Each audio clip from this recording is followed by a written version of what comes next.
तो उसका मैं आप लोगों को एक चीज़ बता दूं कि कोई भी बाइक आप लोगों को हैवी तब तक लगती है।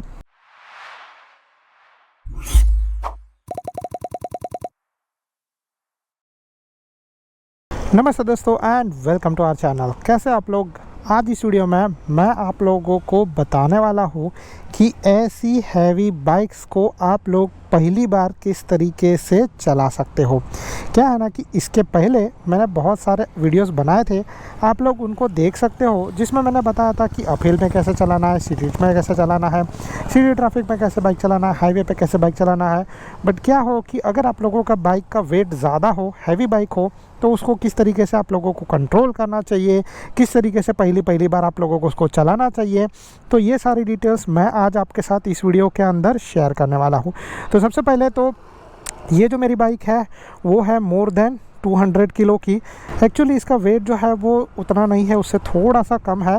बट क्या है ना कि मैंने ये सारी एक्सेसरीज़ और बहुत सारी चीज़ें मैंने इसके अंदर इंस्टॉल करवाई है, जिसके वजह से ये बाइक का वेट बहुत ही ज़्यादा बढ़ गया। और इवन जो मेरे फ्रेंड्स हैं वो लोग भी बोलते हैं कि ये बाइक बहुत ही ज़्यादा हैवी है। अभी जो आ रही है नई डोमिनार और ये डोमिनार के अंदर बहुत ज़्यादा फ़र्क है, तो जिसकी वजह से इस बाइक का वेट इतना ज़्यादा बढ़ गया है कि इसको चलाने के लिए नॉर्मल जो है वो जिसने हैवी बाइक नहीं चला रहेगा उनको दिक्कत आती है। तो इसीलिए जो है वो मैंने ये सोचा कि आप लोगों को क्यों नहीं मैं इस चीज़ के बारे में बता दूं।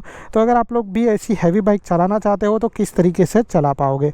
तो हैवी बाइक चलाने के लिए सबसे पहला जो चीज़ होता है वो ये होता है कि आप लोगों को जो है वो बहुत ही अच्छा स्ट्रेंथ चाहिए रहेगा, ताकत चाहिए रहेगा। तो वो ताकत आप लोगों को जो है वो डेफिनेटली अच्छा खाना खाने से मिलेगा। और दूसरा चीज़ है कि आप लोगों को अपने ये जो लेग्स है उनका एक्सरसाइज भी करना पड़ेगा। बिना एक्सरसाइज किए अगर आप लोग पहली बार हैवी बाइक चलाने जाओगे तो आप लोगों को ये बाइक जो है वो बहुत ही ज़्यादा हैवी लगेगी और कंट्रोल करना थोड़ा सा मुश्किल भी हो सकता है। तो सबसे पहले आप लोगों को ये चीज़ करना है कि अपना ताकत बढ़ाना है, और दूसरा चीज़ जो है वो अपने लेग का एक्सरसाइज करना है।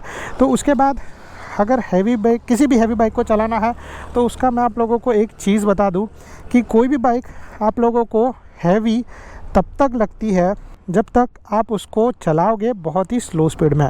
जब एक बार वो बाइक का स्पीड बढ़ जाता है फिर उसके बाद आप लोगों को वो बाइक हैवी बिल्कुल भी नहीं लगेगी। मतलब जैसे कि ये बाइक मेरी पार्क थी, मैंने इसको खड़ा किया, ठीक है, फिर उसके ऊपर मैं बैठा और मैं धीरे धीरे आगे बढ़ना स्टार्ट किया। तो जो आप लोगों को हैवीनेस इसकी महसूस होगी वो ओनली सिर्फ पहले गियर के अंदर महसूस होगी। उसके बाद एक बार जब बाइक चलना स्टार्ट हो जाता है तभी कोई भी बाइक आप लोगों को हैवी नहीं लगेगी। आप लोगों को जो है वो सारी बाइक्स एक जैसी ही लगेगी।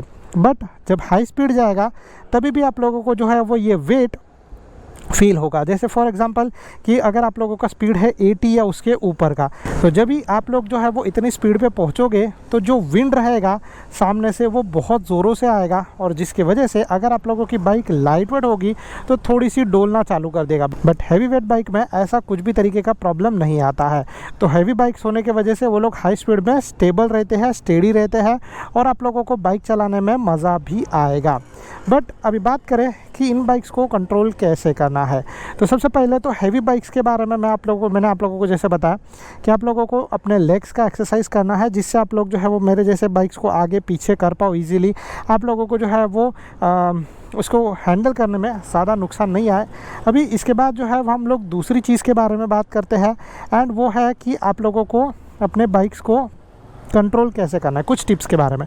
तो पहले तो मैं आप लोगों को बताऊंगा कि एक पैर पे ये चीज़ करना पॉसिबल नहीं है, और आप लोगों को जो है वो एक पैर पे ये चीज़ करना भी नहीं चाहिए, क्योंकि अगर आप लोग एक लेग पे अपना पूरा का पूरा बाइक का वेट डालने जाओगे, कभी अगर जो है उस लेग में प्रॉब्लम आ गया, स्लिप हो गया मट्टी बिट्टी या किसी भी चीज़ की वजह से, तो आप गिरोगे पक्का और आप लोगों को चोट लगेगा। इसमें कुछ लोगों का ऐसा भी डाउट होता है कि जो है वो हैवी बाइक्स चलाएंगे कैसे, गिरे तो बहुत ज़्यादा ज़ोरों का चोट लगेगा, कभी कभी जो है वो ऐसा पैर टूट भी सकता है। तो इसीलिए मैं आप लोगों को ये बोलूँगा कि सबसे पहला चीज़ जो आप लोगों को ये करना है कि उस डर को साइड में रखना है, और दोनों भी अपने पैर से, जैसे मैं यहाँ पे खड़ा हूँ, ठीक है, मेरी बाइक पार्क है और मैंने दोनों भी अपने पैर नीचे रखे हैं, तो अगर कुछ हुआ तो मैं सडनली अपने बाइक को जो है वो दूसरे और कर दूंगा, जिससे प्रॉब्लम नहीं आएगा। प्लस ऑलवेज सेफ्टी साइड में जो है वो मैं स्टैंड बाय, ये जो साइड स्टैंड है वो भी नीचे रखता हूँ, जब तक मतलब आप लोग चल नहीं रहे हो। एक बार आप जब चलना स्टार्ट हो गया तभी जो है वो आप लोगों को अपने बाइक को ये जो स्टैंड को है ऊपर करना पड़ेगा और बाइक को अपने ये दोनों पैर से कंट्रोल करना पड़ेगा। और इसमें आप लोगों को टर्निंग कैसे लेना है इसके बारे में बात करें तो टर्निंग आप लोगों को जो भी करना है वो बस इतना चीज़ है कि स्लोली टर्न लेना है, एकदम से तुरंत टर्न नहीं लेना है। जैसे अगर आप लोगों ने कोई भी हल्की या लाइट वेट बाइक चलाई रहेगी उसमें आप लोग जिस तरीके से फटाक से टर्न लेते हो, जिस तरीके से फटाक से अपने बाइक को जो भी तरीके का चीज़ करते हो, इसमें आप लोगों को हैवी बाइक में थोड़ा सा संभाल के ये सारा चीज़ करना पड़ेगा। तो टर्निंग लेने के टाइम पे आप लोगों को जो अपने बाइक का स्पीड स्लो रखना पड़ेगा शुरू में। एक बार आप यूज्ड टू हो गए उस चीज़ के वेट के, मतलब आपके बाइक का वेट जो है, इससे आप लोगों को मतलब पकड़ लो 2 महीना 3 महीना हो गया और आप लोगों को जो है अभी बाइक चलाने में कोई प्रॉब्लम नहीं आ रहा है, तो तभी आप लोग जो है वो अपने हिसाब से कुछ चीज़ों को कर सकते हो। जैसे जब मैंने पहले ये जो डोमिनार चलाई थी तो बहुत ही हैवी लगी थी मुझे, और उस टाइम पे मैं बहुत ज़्यादा टाइम तक ट्रैफिक में रुका रहता था, मुझे जो है बहुत स्लो कर बाइक चलाना पड़ता था, मुझे इसको कंट्रोल करने के लिए भी जो है वो बहुत सारा चीज़ करना पड़ता था। बट जो है वो कुछ महीने बाद, मतलब जैसे 1 महीना कंटिन्यू चलाया, 1.5 महीना कंटिन्यू चलाया, 2 महीना कंटिन्यू चलाया, उसके बाद जो है वो ये बाइक्स के मैं यूज्ड टू हो गया। तो जैसे मैं ये बाइक के यूज्ड टू हो गया वैसा जो है वो मैं ये बाइक को कंट्रोल करना थोड़ा सा स्टार्ट कर दिया। तो ट्रैफिक में मैं थोड़ा कम रुकता हूँ और वैसा चीज़, और वैसे ही सेम चीज़ जो है वो जैसा मैं पहली बार यहाँ पर आया था तभी भी हुआ था। तो अभी जो है वो मैं यहाँ पर आया था और पहली बार ये मैं बाइक चला रहा था, मुझे ये बाइक थोड़ी सी अगेन हैवी लगी। बट अभी कुछ दिनों से मैं कंटिन्यूसली ये बाइक को चला रहा हूँ तो मुझे ये बाइक जो है वो इतनी ज़्यादा हैवी नहीं लग रही है और मैं सही तरीके से इसको चला भी पा रहा हूँ। इसमें एक और चीज़ का ध्यान रखना कि आपके बाइक का टायर प्रेशर, अगर आप लोगों के बाइक का टायर प्रेशर कम रहेगा तो ये बाइक आप लोगों को और भी ज़्यादा हैवी लगेगी, क्योंकि टायर के अंदर अगर हवा नहीं रहेगा तो बाइक को आगे पीछे करने में आप लोगों को प्रॉब्लम आ सकती है। ब्रेकिंग करने के टाइम पर अगेन जो है वो ब्रेक जो है वो भी प्रॉब्लम क्रिएट करता है, क्योंकि क्या है ना कि लाइट वेट होती है बाइक तो जल्दी रुक जाती है, बट हैवी वेट बाइक जो रहती है उसको रुकने के लिए भी थोड़ा सा टाइम लगता है। तो आप लोगों को जो है वो उस तरीके से इस चीज़ को ध्यान से सही तरीके से करना। तो ब्रेकिंग करने के टाइम पे भी आप लोगों को ये चीज़ ध्यान रखना है कि आप लोग सही तरीके से बाइक को रुकाओ और फिर उसके बाद सही तरीके से बाइक को बैलेंस करो। तो बैलेंसिंग वाला चीज़ जो है वो हैवी बाइक में सबसे ज़्यादा आता है। और अगर आगे पीछे करने के लिए अगर आप लोगों को जो पकड़ लो कि इतना आप लोगों के पास स्ट्रेंथ नहीं, आप लोग पहली बार कर रहे हो, तो आप लोग अपने किसी फ्रेंड को ऐसा अपने साथ लेके जा सकते हो जिससे आप लोग जो है वो इन हैवी वेट बाइक्स को आगे पीछे करने में हेल्प कर पाओ। वैसे जनरली जो है वो आप लोगों को मैं आगे पीछे करने के लिए यही रिकमेंड करूँगा कि नीचे उतर के मत करो। हैवी वेट बाइक्स को अगर आप लोग नीचे उतर के आगे पीछे करोगे तो चांसेस बहुत ही कम है कि वो हिलेंगी। और दूसरा एक और बात है कि अगर जो है वो ऐसा करते हुए आपका बैलेंस ख़राब हुआ तो आप गिर सकते हो। इसीलिए जो है वो ये बाइक को भी कभी भी आगे पीछे करना हो तो मैं नीचे से नहीं करता, मैं जो है वो बाइक के ऊपर बैठने के बाद उसको आराम से आगे पीछे करता हूँ, क्योंकि वैसे सिचुएशन में बाइक को कंट्रोल करना थोड़ा सा ईजी हो जाता है, क्योंकि आपका वेट और बाइक का वेट जो है वो एक तरीके से ऑलमोस्ट सेम, मतलब जो सिटिंग पोजीशन सेम में आ जाता है और वेट जो है वो ऑलमोस्ट सेंटर में आ जाता है। बट अगर आप साइड में रहोगे तो मे भी चांसेस हाई है कि अगर आप लोगों का थोड़ा सा ए साइड में मिस हुआ तो ए साइड में बाइक गिर जाएगा और उसको उठाने के लिए अगेन 2 या 3 लोग लगेंगे। और अगर जो है वो ये साइड में आया और अगर आप लोग बाइक का वेट संभाल नहीं पाए तो अगेन जो है वो बाइक ये साइड में भी गिर जाएगा।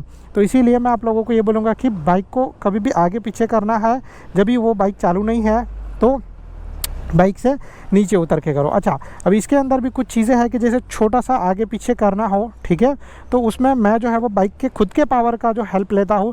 मतलब भी मैं अपने बाइक को चालू कर देता हूँ और फिर जो है वो आगे लेके जाता हूँ, और पीछे लेके जाना तो बाइक को बहुत ईजी हो जाता है।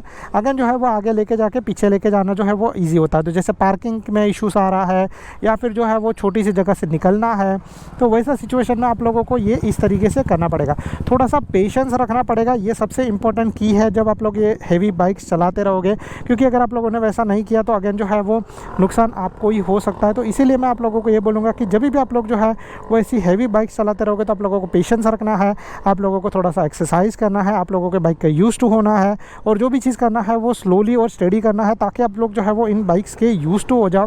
जब भी एक बार आप लोगों को ये सारे बाइक्स के यूज टू हो जाओगे तो आप लोगों को प्रॉब्लम नहीं आएगा। इस बाइक के ऊपर चढ़ना और उतरना भी जो है वो कभी कभी थोड़ा सा डिफरेंट हो सकता है। जैसे फॉर एग्जांपल पकड़ लो कि आप लोगों के पास जो है वो रॉयल एनफील्ड की बाइक्स है, वो बाइक्स भी हैवी होती है, ये डोमिनार भी हैवी है, और अगर कोई दूसरी बाइक है जो भी हैवी है तो उसके ऊपर जब आप लोगों को चढ़ना है उतरना है तो बस आप लोगों को जो है वो इस चीज़ का ध्यान रखना है कि आप लोगों को ये सारा चीज़ जो है वो सही तरीके से करना है। क्योंकि अगर जो है वो रॉयल एनफील्ड की बाइक्स ठीक है, उनकी सीट हाइट थोड़ी सी लो होती है, बट जैसे ये बाइक है इसकी सीट हाइट जो है वो ऊपर है, तो वैसे सिचुएशन में आपको नुकसान हो सकता है, आप लोगों को जो है वो प्रॉब्लम आ सकती है। इवन जब आप इसका पावर जो होता है तो इसका पावर हैवी बाइक्स का कभी कभी जो है पावर भी थोड़ा सा ज़्यादा ज़्यादा होता है। तो आप लोगों को वो चीज़ भी ध्यान देना पड़ेगा कि जब आप लोग बाइक को एक्सेलरेट करते हो तो स्लोली स्टेडीली सही तरीके से करो। ऐसा नहीं कि तुरंत ऐसा एक्सेलरेट दे दिया, कभी ऐसा हो सकता है आप सामने से उछल के जाके वो ब्लू पतरे को ठोक दो या फिर कहीं किसी को ठोक के नुकसान कर सकते हो। तो ये सारा चीज़ जो है वो आप लोगों को ध्यान में रखना है। जैसे मैंने आप लोगों को बोला, इतना सारा चीज़ जो है वो इम्पॉर्टेंट है। अगर आप लोग सही तरीके से ये सारी चीज़ें करोगे तो आप लोगों को कोई भी तरीके का नुकसान नहीं होगा। So guys that's it from my side. I hope so आप लोगों को ये वीडियो जो है वो पसंद आ रहेगा। मैंने जितने भी आप लोगों को टिप्स दी है सब समझ में आगे रहेगी। अगर फिर भी इसके अलावा आप लोगों को कुछ भी तरीके का डाउट रहेगा तो आप लोग जो है वो नीचे कमेंट कर सकते हो। मैं आप लोगों के लिए ऐसे यूज़फुल वीडियोस बनाते रहता हूँ और मैं अपना बेस्ट ट्राई करूँगा आप लोगों को ये सारी चीज़ें समझाने के लिए। Thank you so much guys for watching. Bye bye and good luck.